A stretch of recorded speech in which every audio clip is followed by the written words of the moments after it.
Tuan-tuan dan puan-puan, mat ada berapa huruf? Mat kan ada 3 huruf. Ada mat alif, ada mat waw, juga mat ya. Baik. Sekarang, mat ini apa maksud mat? Mat ini kan maksudnya memanjangkan.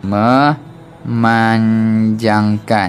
Jadi tugas mat, jumpa je mat, memang dia akan memanjangkan. Jadi sekarang kita berjumpa dengan mat waw.